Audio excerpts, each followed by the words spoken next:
Bangladesh cricketer যারা আছে ক্রিকেটাররা নিজেদের প্রতি ইনভেস্টমেন্টটা খুব একটা করতে চায় না, যেমন ক্রিকেট বোর্ডে যে ফ্যাসিলিটি আছে সেটার উপর ডিপেন্ড করে, ক্রিকেট বোর্ডের প্র্যাকটিসের উপর ডিপেন্ড করে, কিন্তু আলাদা করে যে নিজের সময় দাও, নিজেকে ইনভেস্ট করা, জিম করা, মাঠ নিয়ে প্র্যাকটিস করা, সেই জায়গাটা কি আপনি দেখেন কিনা এখনকার বর্তমান সময় ক্রিকেটারদের মধ্যে? আগের তো ইমপ্রুভ করেছে ডেফিনেটলি।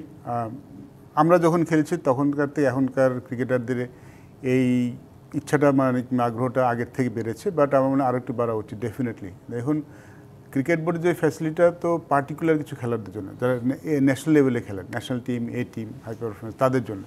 তার বাইরে তো অনেক ক্রিকেটার আছেন। আর এখন তো ক্রিকেট অনেক প্রফেশনালিজম চলে এসছে এবং ফিনান্সিয়ালি আগের থেকে অনেক বেশি সলভেন্ট খেলার, অনেক আগের তো অনেক ভালো।